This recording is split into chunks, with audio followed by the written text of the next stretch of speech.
Everybody here is in danger. Everyone is in jeopardy.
Hey, Ghosty fam. Welcome to The Activity Continues, a podcast where three soul friends talk about all things paranormal, ghosts, hauntings, psychics, movies, and TV shows, especially the Dead Files, like we're going to do today, and other spooky and spooky adjacent things as well.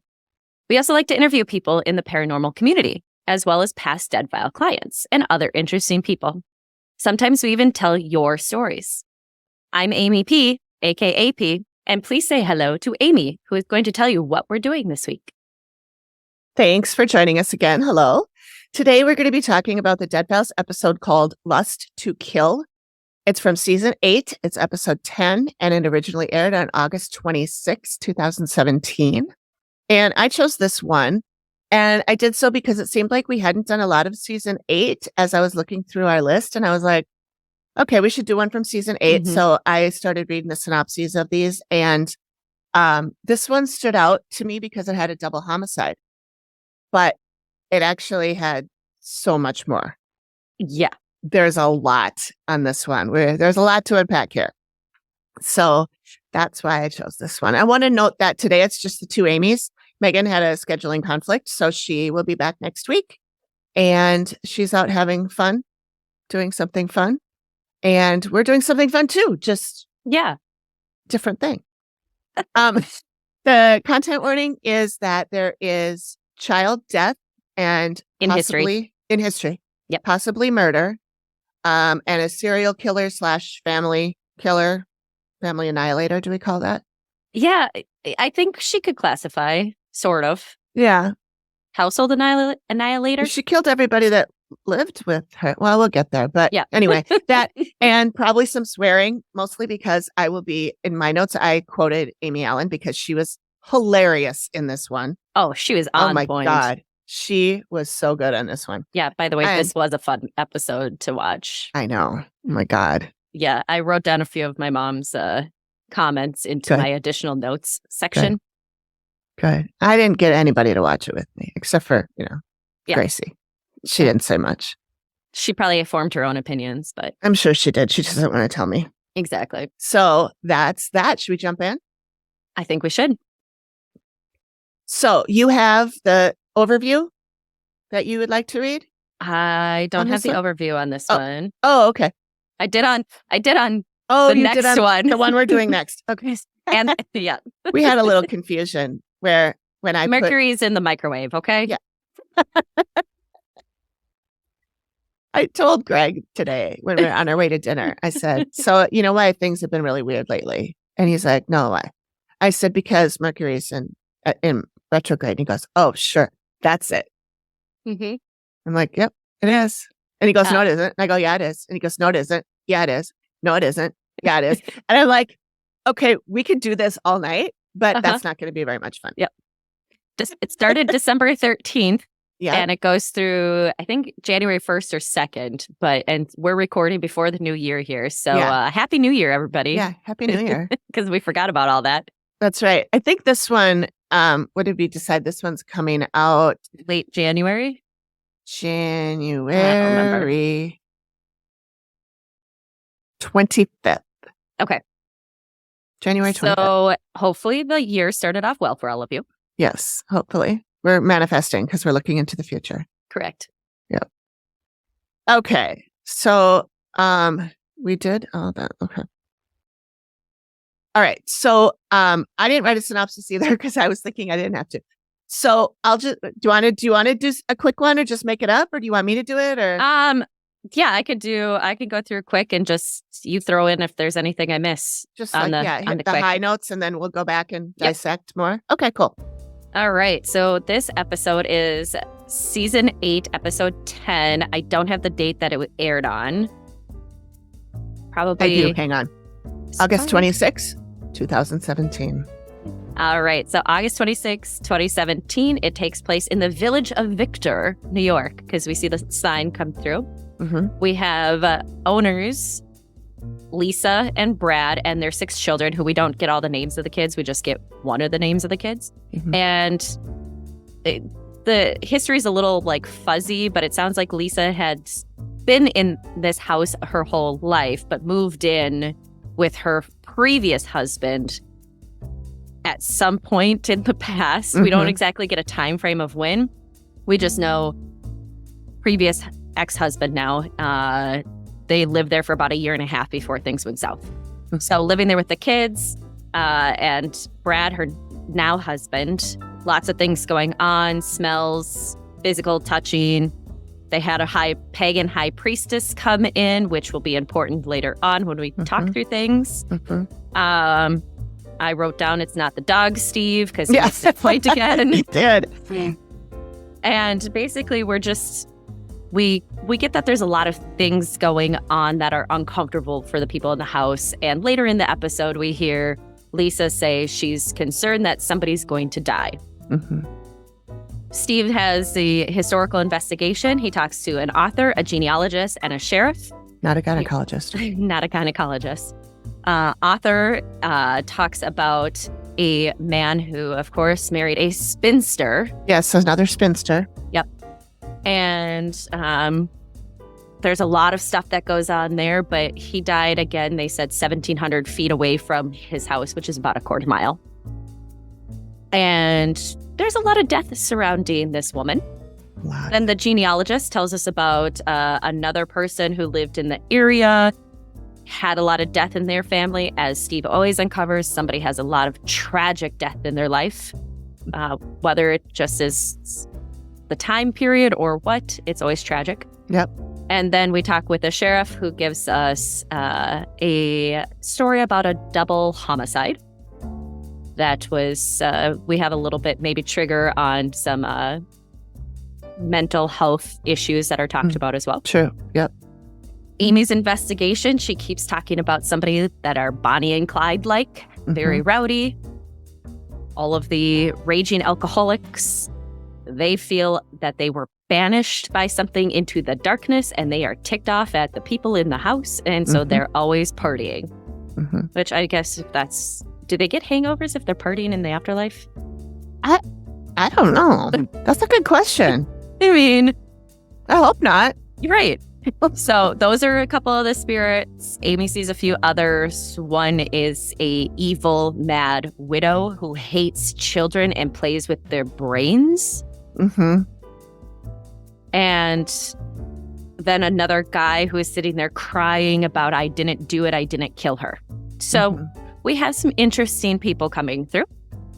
And of course, we get to the reveal. We see some very creepy sketches. One is absolutely horrifying. One looks a little cartoony to me. They both look a little cartoony to me, though, one more than the other, but yeah. Yeah. The first one of just the person looks kind of like a caricature. Yeah. To me. Yeah.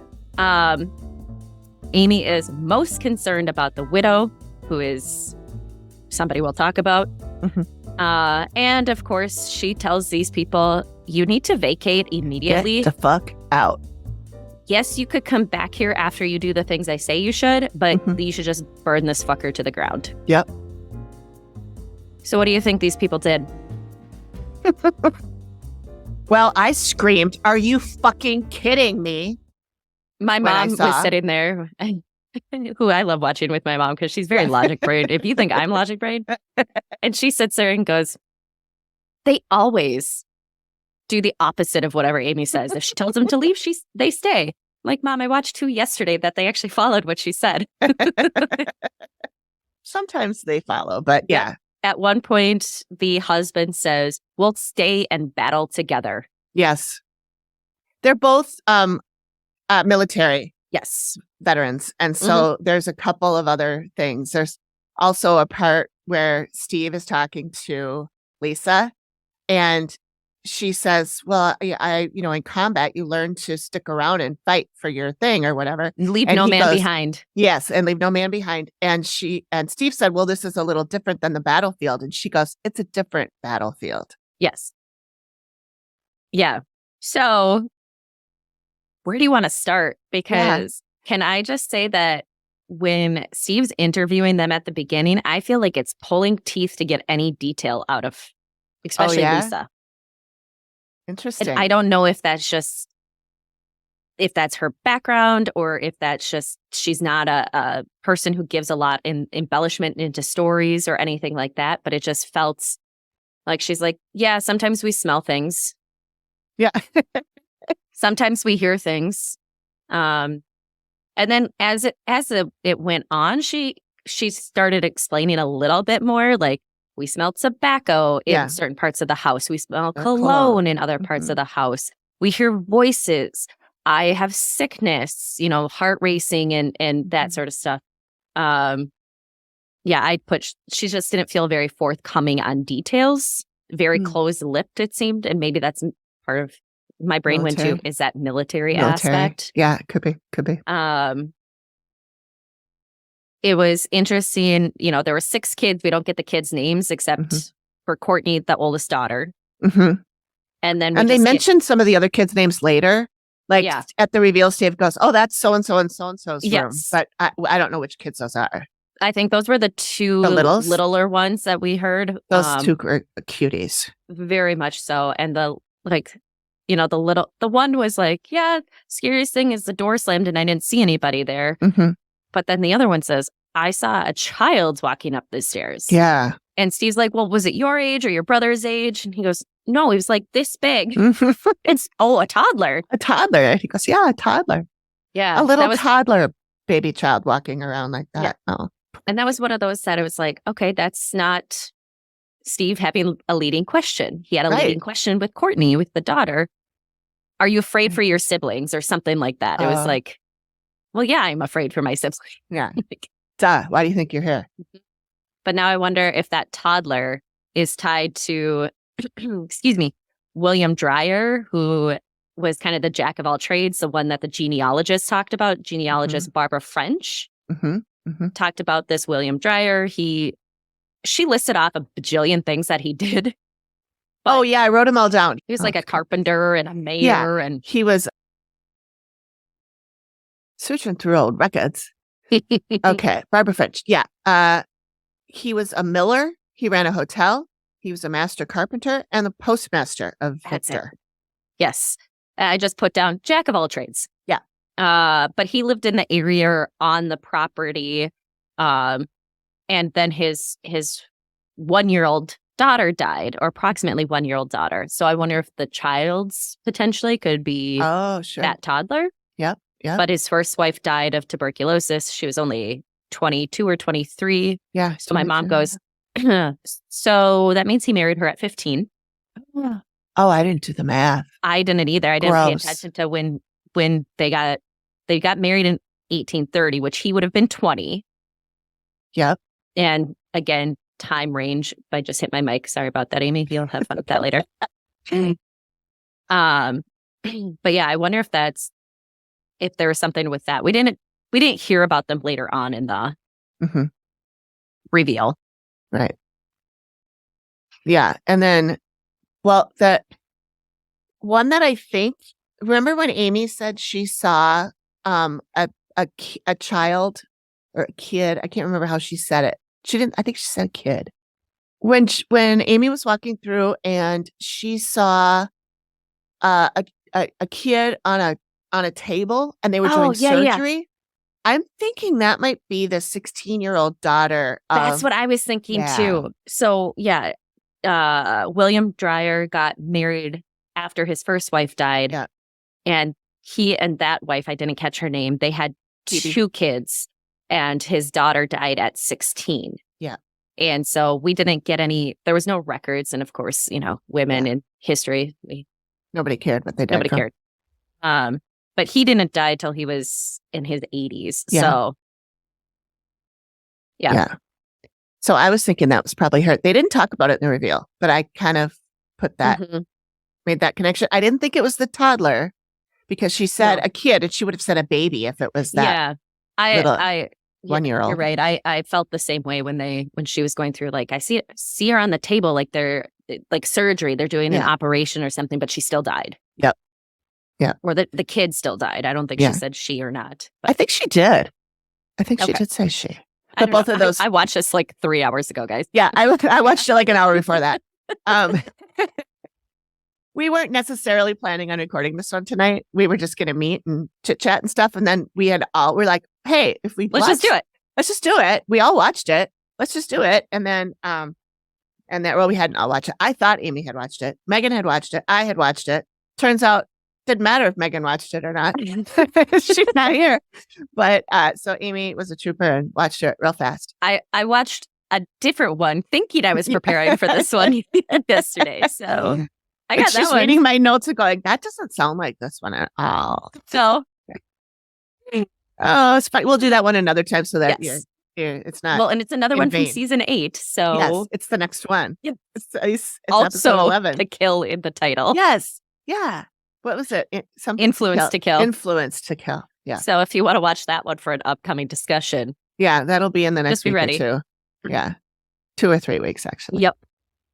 Okay. So then along with I'm running back to see if there's anything else that we need to touch on in the earlier stuff. So one of the things my mom called out about this, and I think you probably noticed it too, she's like, why are they living in this house? It looks like it should be condemned.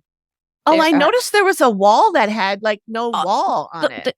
Where they're talking to all of the children, all of the boys in the one room, there are patches where you can just see the wood slats behind the plaster and everything. Yeah.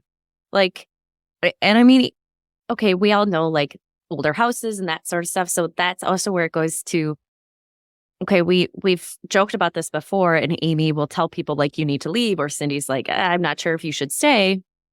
And we kind of joke, well, it's our dream house and we sink all our money into it. Yeah. The reality is that we also know people can't just up and move. Yeah. And at the end of this, Amy's like, you should burn this to the ground. Nobody should live on this property. This needs to go, like, you need to get rid of this. You can live here if you followed the instructions, but I wouldn't. And who can just let go of a property and not sell it for anything? Like, I get that aspect, and you can kind of see that maybe there are some hardships going on, because there are not even just bare walls. It is pieces of the plaster are gone, because this house was built by, who was it? Was this McCullen Mosher? McClellan, I think. Yeah. It was McCullen, something like that. Yeah. Mosher and his wife in the early 19-teens, in the 1918. I have 1918 is when the homicide happened. Yeah. I'm looking at that right now. I see. Or was it George McClellan Mosher? He lived near the property, so it wasn't him. It was George like Beeman or whatever his last name was. And so Beeman, he died in 1899. So this house is over 100 years old, but it's in rough shape. Yeah. And again, we hear from Lisa that, like, because Steve asks her right away, like, well, why don't you just leave? And she's like, well, I can't. There's so many memories here. I grew up here. But we don't hear if she lived there, or was this like her grandparents' house? And then he asked if she had experiences then. Sounded like she had some, but they were more when they, I don't know, it just, again, going back to, I felt like she was not as forthcoming on details, because she talks about her ex when they moved in with their 3 kids. We don't know time frame, because she also says the kids are mine, his, and ours. Yeah. So I think at least one of the kids. I think one of the little boys, or no, Yeah. actually, if you look at the picture, there was a baby Okay. in the picture, like not baby, but Yeah. like 1 to 2. Yeah. Because they years did old. talk. Because I don't think they talked to 6 kids. I think they talked to like 4 boys and Courtney. Yeah. So yeah, that would but make there sense. are then. 6 kids total. Yes. Yeah. So I'm guessing that the little baby is theirs. Yep. So, but she doesn't say how long she's actually physically lived in the house. I thought she said she moved in 3 years ago. I don't think I wrote it down, but I thought she said she lived said that there. Yeah, I didn't hear that part, but I heard when she said that about a year and a half in is when her and her ex-husband separated because his demeanor just changed really quickly. But at the same time, she didn't really give a lot of details about that. So it's like, it sounded like maybe he already had some of these because she said it escalated. Oh. So maybe he already had some of whatever was going on, and stress, anxiety, whatever might be induced just increased it. So, don't know exactly, but then, because if that was only 3 years ago, she moved on to Brad pretty quick. Yeah. Because that would be halfway through between when she moved in and now. Yeah, I got the impression that she was blaming the paranormal a little bit on his on his personality change. And Amy did say that I think it's the widow that makes people feel anxiety and stress and all of that. The Bonnie and Clyde couple could too, just because of all the partying. Like the one bedroom that's above the kitchen, she said. It was that's their room. They love to make noise in there. And Lisa in the reveal was like, yeah, the kids' friends don't want to stay over anymore. Yeah. And I'm guessing that's one of the boys' rooms. Yep. Yeah. So I think she was alluding to that it was paranormal, but she didn't really give a lot of details as to what happened. That's true. And so it's like, but then, Steve asks Brad, well, did you know it was haunted before you moved in? Like, well, they told stories, but I figured they were just stories. Yeah. So, and he was a skeptic when he moved in. Yes. And then when the big black shadow thing hovered over them in their bed, he said, that's when he became no longer a suspect. Too much true crime. Skeptic. And he said, what I can't see is mind wrecking. Yeah. That was a weird way to say that, but cool. Yeah. And go ahead. I was going to say they talk about the smoking because both of them apparently brought it up to each other that they could smell the cigarette smoke, and they were, I'm guessing, accusing each other of smoking. Were you smoking? Or one of the children of smoking or something. Yeah. We used to have cigarette smoke smell in our old house. Oh, yeah. And when Greg first smelled it, he thought I was smoking in the house. And I had always promised I'd never smoked in the house. I did still smoke back then, but I smoked outside. And I kept saying, no, I'm not. Maybe somebody outside is smoking, like walking down and the windows open. But then we would smell it even when the windows were all closed up. And it was fresh. It wasn't just like something old, like an old smoke smell in the wood or anything like that. No, it was a freshly lit cigarette. Yeah. I swear to God, it wasn't me. It really wasn't. Well, it wasn't me. It certainly wasn't you.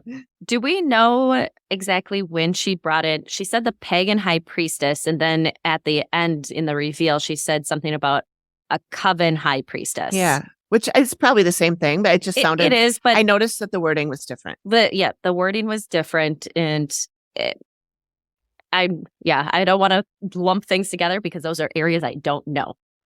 And so that's why it caught my eye that it's like, well, she said pagan high priestess, and now she's saying a coven's high priestess. Yeah. Well, a coven is a group of witches. Right. And pagans can be witches, but I don't think pagans are necessarily witches. Right. Yes. Yeah.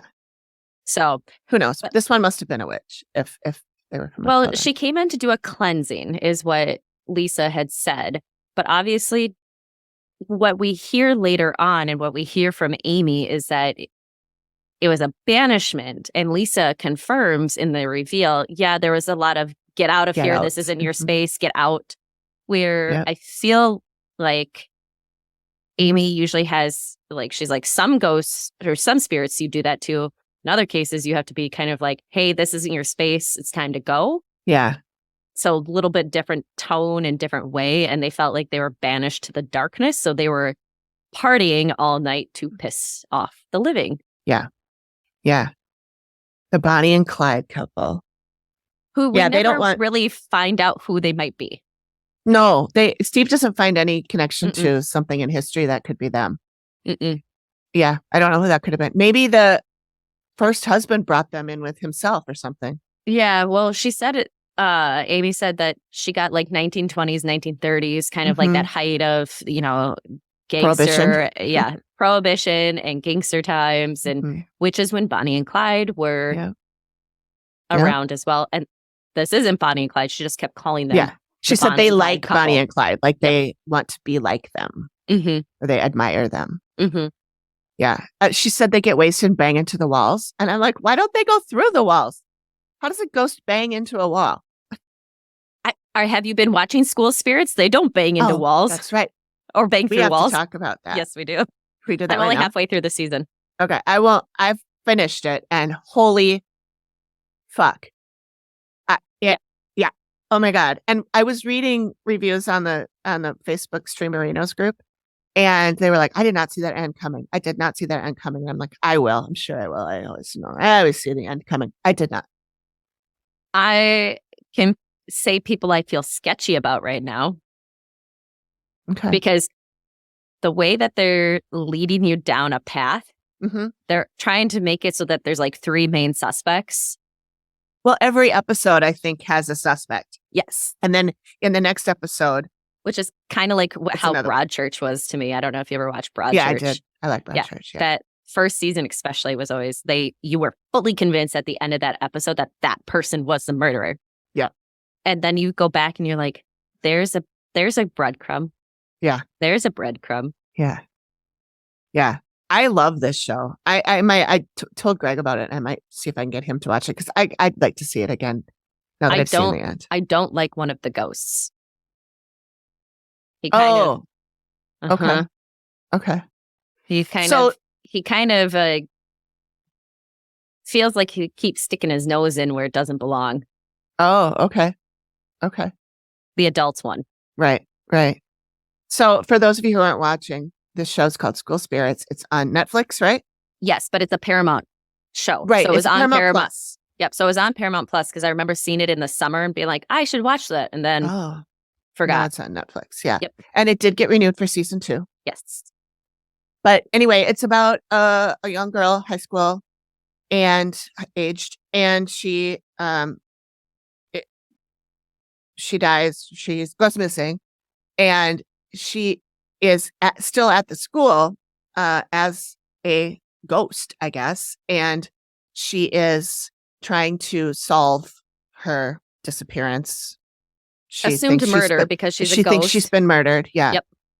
But she can't And- remember anything. Yeah, she doesn't remember anything. She doesn't remember who could have done it. So she is trying. I won't spoil the cute little gimmick they use in the beginning so that she's not doing this all alone. But Mhm. there are other ghosts that have died at the school, and they have kind of like a support group, and they sit in a circle and talk about things with The this. band kids. Yeah. That would be my hell. Oh my God, the marching band, they died on a trip. And so they When are the just bus was marching in coming a back circle. into the like school parking lot or something, Yeah. it flipped and Yeah. And so they're just playing their instruments in their uniforms in a circle in the yard. and doing their formation. Like, Yeah. Nightmarish. Awful. Nightmarish. That's hell. But one thing I love about this one, because it's so unique compared to like every other show we see with ghosts, is that they can steal things Mhm. that the living have, but it doesn't show up in the living realm. So they go and get like the donuts out of the teacher's lounge and Yeah. they're eating donuts, or one of them always has a different color sucker. And Yes. I noticed be- that. because they can go and get things and it doesn't show up as missing for people. Yeah. Yeah. I thought that was really creative and unique Yeah. because we always see where, well, they're going through walls. They're not going through walls here. They're Mhm. not going through anything. Yeah. And we always see like they can't grab things. And in this one, it's like, well, yeah, we can, and we can manipulate things. It just doesn't show. Yeah. Yeah. So There were some really clever ways to do that so that the ghosts are interacting with each other and with the environment, but they're Mhm. not seen by living people. which there has to be some very funny outtakes from Oh yeah. like when they're sitting there staring at someone's face. Yeah. You can't see them. Yeah. It was probably a really fun show to do. Oh, absolutely. Yeah. It's really And- cute. It's funny. It's sweet. The football player, that's Cameron Manheim's son. Oh, really? Mm-hmm. If you go back and watch it, he looks very much like his mom. Oh, I love her. He was also on Dancing with the Stars a few years ago. So I was like, wait, I recognize him. And so I looked him up and I was like, oh, that's why. Oh. He was a Disney kid. Oh, okay. Okay. Mhm. I liked him. Mm-hmm. And I- he died in the 80s. Yep, And so he 85, looked like I think. so he looked like every 80s guy I liked in high school. So, yeah. He was a football player. I liked, what we have found of how some of these spirits had passed away, and just then you think about like I know when I went to high school, we had a handful of kids that died, not necessarily at the school. I think we had one, and it was at a dance, and I think he collapsed. Oh. He had gotten high and had asthma and had Oh. complications, and yeah. Yikes. But at least that's what I think that's kind of where things had gone on. But yeah, you think about like all the places where people have been at school has got to be a nightmare to be trapped in. Yeah. I wouldn't like that. But there are a lot of empty places in this school that they can go Yeah. into. That's true. That's true. Yeah, it's really cute. It's clever. I recommend watching it. Like I said, I finished it. I was blown away by the ending, and I'm so glad there's going to be a season 2. Mm-hmm. And I really enjoyed it. I'm going to probably watch it again, even if I have to watch it by myself. Well, I can already figure out that, again, glad there's a season 2, because these kinds of shows wait to the very end to They really do. have some sort of resolution. Yep. And then if they do it well, there's a cliffhanger Mm-hmm. that you're like Midnight Club. I don't know if you watched that one. I did. There loved was a that. bit of a cliffhanger. Not was. everything was tied up in a bow, and now we'll never know what happens because because they canceled renewed. it. Yeah, that I loved that show. That made me mad that they didn't do that. Yeah. Okay. I suppose we have to talk about our should get back our to the serial show. killer widow. Yes. So that's one of the one that Amy sees, this dead woman. She's the one hovering over people. And Amy says she tried to kill someone here. She's evil. She's mad. Amy said she got up on her shoulders and tried to push her shoulders up. down. Oh my God. She So- crawls up their backs and pushes down their shoulders. That's what she does And to the she living people. likes to stick her fingers in Yes. people's skulls and play with their brain, potentially gross. causing memory loss, Mhm. memory Seizures. issues, like kind of basically blackouts Yeah. and seizures. Yeah. Yeah. And she does this she hates children, especially under the age of 18, which, Mhm. by the way, everyone in the house is. Except for minus the- Courtney. except for Courtney. Yeah. And we are led to believe that this is George Beeman's wife, Mary Brown. Yes. So, and by the way, that's the sketch that was horrifying to look at. Very Her scary. eyes.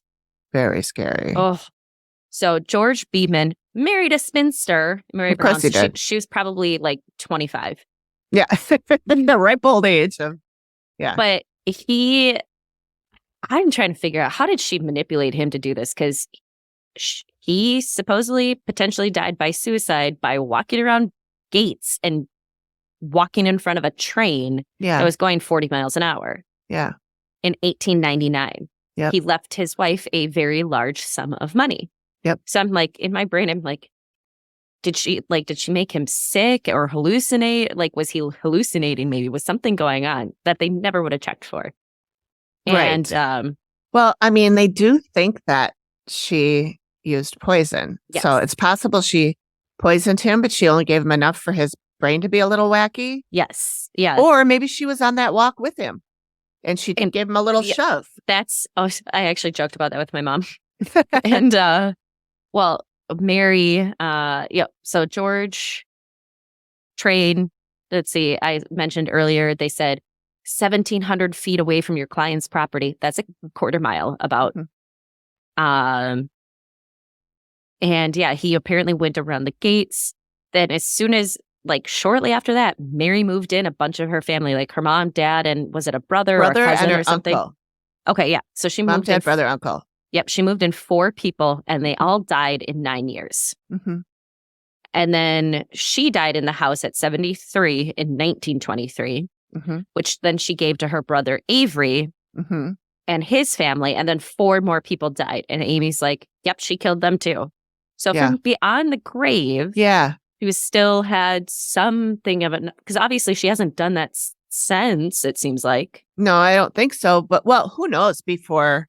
Right. I mean, there's a good gap there between when Lisa's family had this house and when this and we have happened. no idea exactly when Lisa's family moved into this house or any of the history of her family. There's nothing. It's a black space. Right. Right. And So we then don't really know. Amy, what did I have in here about living are affected by this woman? She tried to kill someone. She's evil. She's mad. She pushes on the shoulder. She causes extreme distress. Mm-hmm. She wants everyone gone. She's a widow. She hates children. She explores their brains. She's insane. She influences the living to do horrible things. And Amy believes that she killed her family. Yep. And basically says the same thing in the reveal. I think at one point Steve says to Lisa to talk about, tell her about the sicknesses and the way you're feeling. Mm-hmm. And Lisa tells her things, and then she's like, and migraines, I get migraines. And Amy's like, migraines are something else. And Lisa's face is like, what? Like, they're not caused by, somebody else was causing the, like, sickness issues. Uh-huh. The migraines, I think, are being tied to the widow. Okay. Okay. That's kind of where I got. Yeah. I remember her saying migraines and then I felt like it never was addressed again. And I didn't really put it together. But yeah, I bet you're right. But she said she was most concerned about the widow who is Mhm. damned to walk their graves. Mhm. And she keeps seeing 4 graves. So it must be the people that she killed before, allegedly. Yeah. And that she's having to walk, she's cursed to walk amongst their graves for her entire afterlife. Mm-hmm. And then I just said, I hate the second sketch. Yeah, it was actually a really well done, but really, really, really creepy. Yeah. Oh yeah, it gave you when you look at it. Yeah.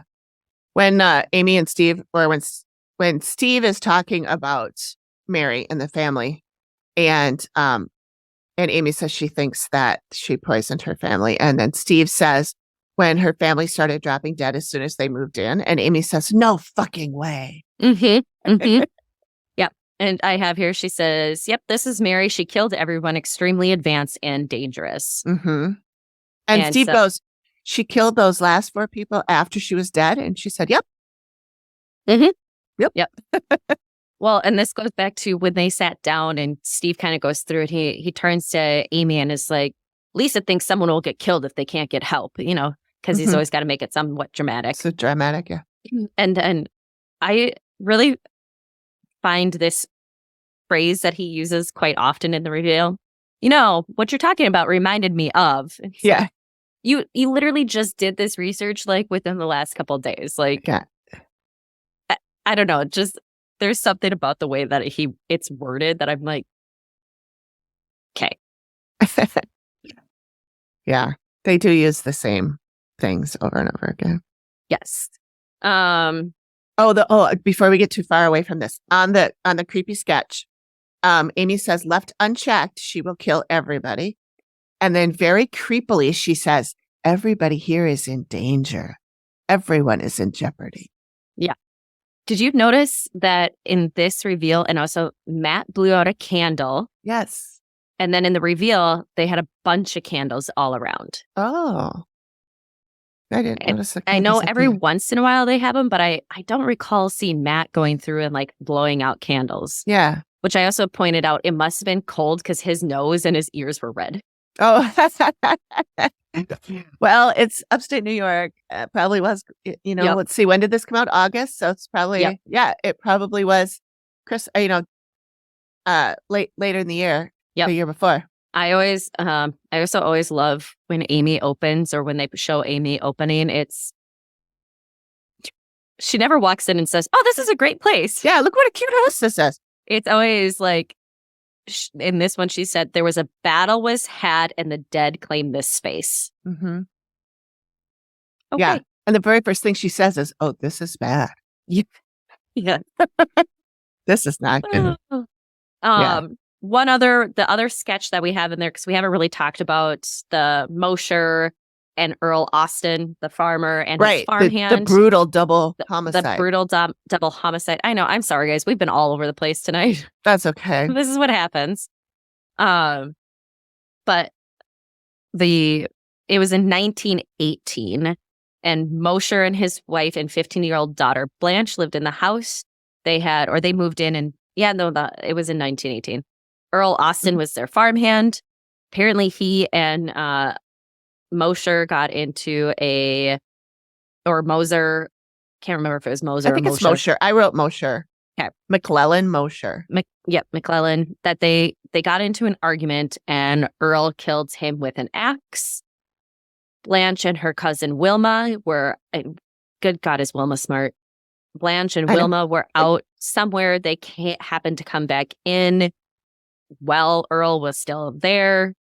And he hit Wilma with the axe, but just stunned her and then beat Blanche to death. Wilma convinced him in her dazed state, I really didn't like my family anyways. You're doing me a favor. We should run away and elope. Mm-hmm. And at first you kind of think like, oh, could they be the Bonnie and Clyde people? Like, could this be the tie-in? I thought that maybe she... But then they get to the train tracks and with him. She turns him into the conductor. Yeah. And they arrest him. He gets away, but he's arrested 10 miles down the road. Yeah. Yeah. And just the wherewithal to think about that after you walked in and see your uncle murdered, you see your cousin get murdered and you've been attacked. Yeah. I mean, that's why my brain was like, maybe they are the Bonnie and Clyde. I was like, oh, she was working with him. And this is just the story she told later. Yeah. And maybe, she really was with him. I didn't put it together that it could be the Bonnie and Clyde couple, though. But this was in the 1818. No, 1918.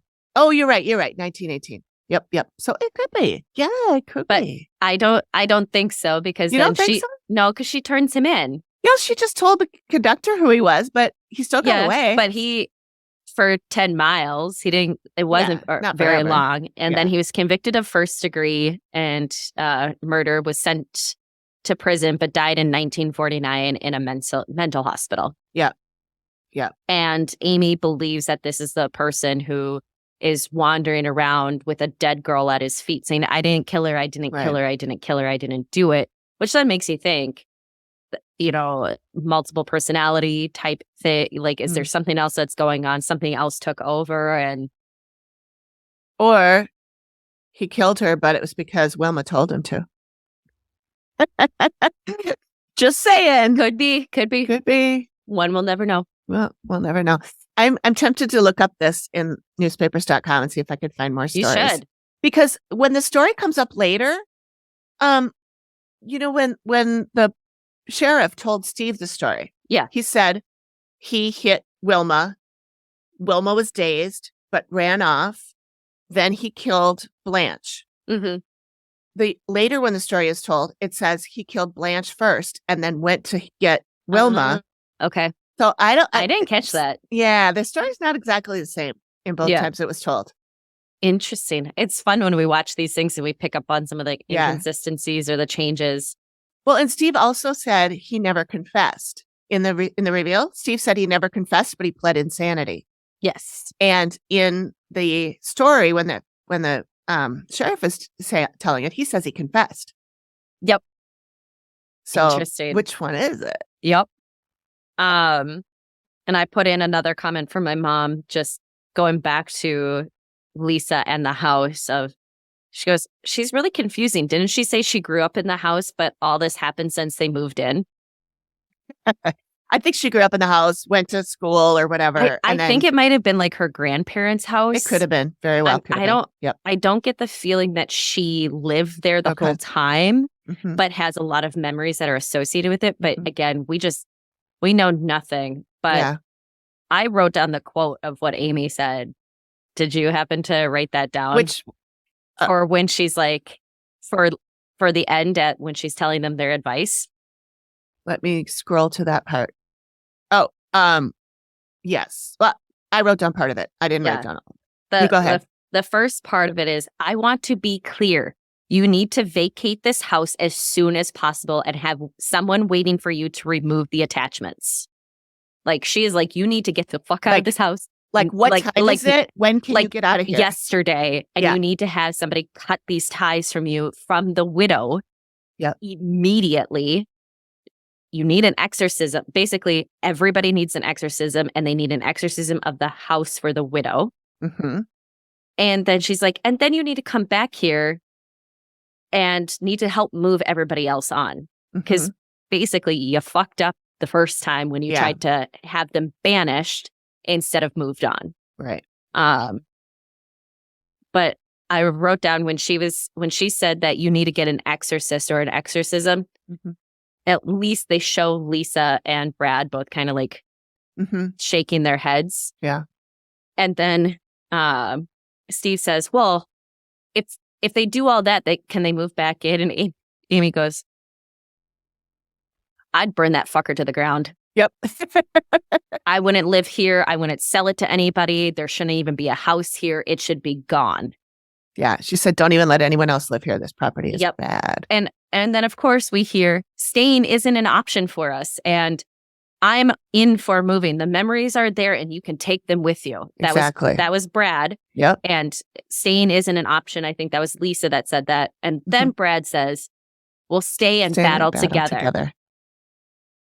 I thought he said stand in battle together. And that's what I wrote down. That might be what he said. But I heard stay and battle together. And I was like, either way, we know what the answer is at the end here. They're saying that they're going to leave, but they're lying. They're looking for a demonologist and the activity continues. Yeah. Yeah. When the screen comes up and it says, Lisa and Brad have decided to stay in the house. That's when I yelled, are you fucking kidding me? And I even wrote it in my notes in big yellow caps. Yeah. Lisa and Brad have decided to stay in the house. So I wonder where they are now, or they're even alive, or. Yeah, I didn't look up anything with that, but it's I didn't have time. We can do an after show of this if we want. If I have time, I'll look up some stuff, and if I find anything good true crimey, we can do another episode with it. Yeah, it's just. I mean, I get. It's money to leave a house. Yes. It's not like Amy goes in with this lightly to tell people that you have to pick up and move, but she gave them options. Yeah. To help, even if they stayed in the house, if they had, maybe they needed to go and live with family in the area for a little bit of time. Yeah. Get some of those attachments from the widow. Otherwise, she's never going to leave because she's had enough ways to ground herself. Oh. Yeah. It was kind of a scary episode. I mean, in ways. Yeah. I will say that first sketch, though, made me laugh because it looked like there was an episode that we did before. I don't remember any if you were on at the time, if it was just me and Megan, but it looked like a drawing of Farrah Fawcett that I did when I was like 9 years old. It was a girl's face, and then she had like sausage curls. And it was really bad. And we always joke about that one being the worst one. This one looked a lot like it. But then the second sketch was really good. And I will say, sometimes I look at the sketches and I look at the pictures that they have, and I'm like, Oh, are we trying a little too hard to make this connection? well, Because and when, the Steve picture- goes, I it don't looks know. just like him. I'm no, it fucking doesn't. It doesn't look like Nothing him like at him. all. And the guy goes, oh, it looks like him, his chin. The photograph is so dark, he doesn't even have a chin in it. It was a weird chin on the picture. Oh, God. But That was funny. yeah, there's always some of them that I'm like, I can see where they're coming from with this. But then others, I'm like, Some of them are spot on, but yes. yeah, Maybe this wasn't one I of would them. love if this gets renewed, is to stop having Steve lead people down Yes. paths and not reacting to the sketch first. Yeah. React Oh, I don't want to after. show this to you. Or hand it to them so they open it first. Yeah. I just, that's been something that has bothered me from the start when I started watching Yep. this, over a decade ago, is that, this is going to horrify, like, Yeah. this is going to give you nightmares. Like, Yeah. you don't want to see this because it's got your child in it. Yeah. Okay, He's- now you got people already crying before you show them the picture. Right. Right. Well, that's how police interrogate people. So, Mm-hmm. yeah, I wish they hadn't done it that way. But we'll Yep. see. I don't know. We still don't know if they're being renewed. Nope. We probably, I mean, I would think if they were going to be renewed for a season that they'd have to start filming any minute. They can use the writer's strike and actor strike, which are now over, Mm-hmm. for a little while longer Yeah. as a crutch. Right. I don't know. But I mean, even if it got renewed tomorrow, that means that's when they would pick the families. Mhm. That's when they would start investigating. We're talking 2 years before there's a show on. Which, by the way, the episode that I watched by accident instead of this one, they only moved into the house 6 months previously. Oh, so things must have gone really quickly for them between when they called and when they got in. So Or they're lying, or someone's lying. Is that what you think? I don't know. I can't wait to go through till you guys watch that one and kind of go through. This is the one where I was like, I'm not gonna ask Amy. I'm gonna look for the information myself. And I was like, well, this one doesn't have the title, but it said season 8. And then I was like, oh, it's episode 96. And we have like an area where we have some like notes and synopsis of things. Yeah. And I read the synopsis and I was like, okay, it's about a grandfather wanting to take care of his grandson. Oh, that's Influence to Kill. So I watched that one, which was almost the same title as the one we just covered. Lust to Kill. And then Amy and I got into massive confusion with, like I said, Mercury's in the microwave. Yep. Oh, God. But that was a really interesting one. So I can't wait for you guys to watch that one, because it does involve a little boy. And you could definitely tell that something is bothering him when Steve's interviewing him. Really? Like at the moment? When, Mm-hmm. Steve doesn't call it out, but you can watch the kid and he's like the other one we did recently with the little girl who kept looking over her shoulder at the thing that was in the closet. mm-hmm. So Only scary. he's 6 in this one. So, but that's not next week's episode. No. Do you want to tell people what we're doing next week? Yeah. So everyone, thanks for joining us today. Yes, thank Next you. week, we will be recapping a different The Dead Files episode. It's one that I chose, and it's called No Vacancy, from season 6, episode 3, which aired April 16th of 2016.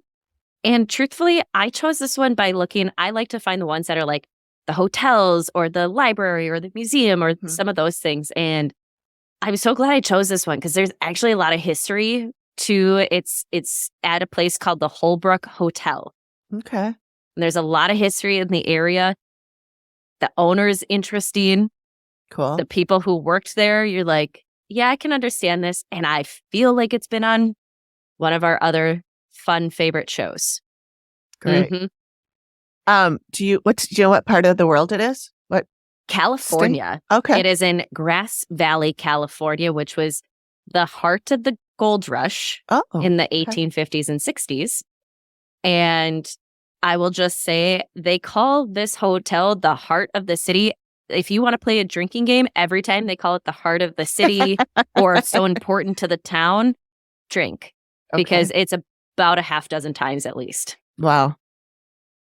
All right. Maybe we'll have to call the episode that. Heart of the city. It's pretty good. So I hope you get a chance to watch it and listen to us next week. Yeah. All right.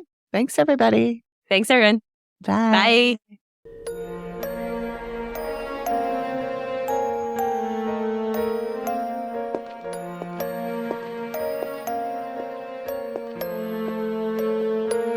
Thank you for listening to the Activity Continues podcast. We really appreciate you giving us your ears for a bit. Please reach out if you have a spooky story you'd like us to share on the show. We can be reached at theactivitycontinues@gmail.com or through our website or any of our socials. Links are all in the description of the show. Please feel free to drop us a note and say hi. And join us next time when the activity continues. The Activity Continues is produced by me, Amy, at Collected Sounds Media and is part of the independent Collected Sounds podcast network. We are also proud members of the Boo Pod network of super cool podcasts. Nailed it.